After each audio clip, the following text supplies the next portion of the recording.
পাখির চোখে দেখবো আজকে শেরপুরের বনাঞ্চল। শেরপুর সবুজে ঘেরা একটি জেলা, যেখানে পাহাড়, নদী আর বন্য প্রাণীর এক অপূর্ব মেলবন্ধন। আর এই জঙ্গলে এখনো বিচরণ করে বাংলাদেশের বিরল অথচ শক্তিশালী প্রাণী বন্য হাতি। আমরা এসেছি শেরপুরে।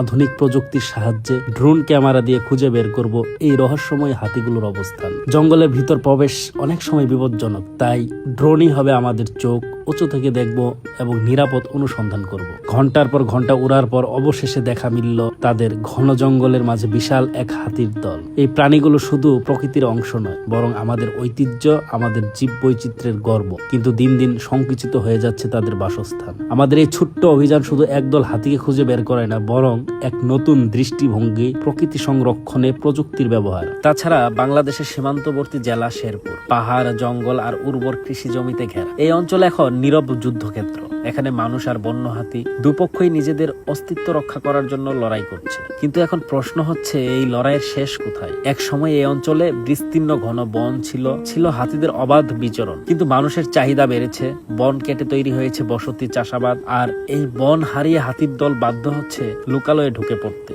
রাত নামলেই ভয় ঢুকে ঘরে। কখন হাতির দল এসে ভেঙে দিবে ফসল, বাড়ি বা কেড়ে নেবে প্রাণ, এই আতঙ্কই এখন শেরপুরবাসীর নিত্য সঙ্গী। কিন্তু হাতিরাও তো আর মানুষ নয় যে বুঝবে সীমারেখা। তাদের জন্য এই সংঘাত এক বেঁচে থাকার সংগ্রাম। বন নেই, খাবার নেই, তাই তারা ছুটে আসে ভরসার খুঁজে। এই দ্বন্দ্বে প্রাণ হারাচ্ছেন মানুষ, আবার বিদ্যুতের তারে জড়িয়ে মরছে হাতি। উভয় পক্ষই ক্ষতিগ্রস্ত। এই লড়াই কেউ জেতেনি, হেরেছে সবাই।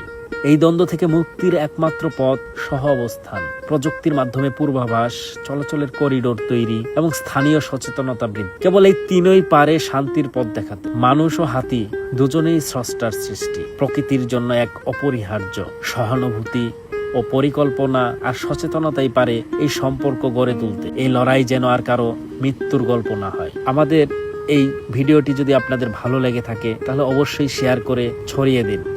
মানুষের মাধ্যমে সচেতনতা বোধ জেগে উঠুক।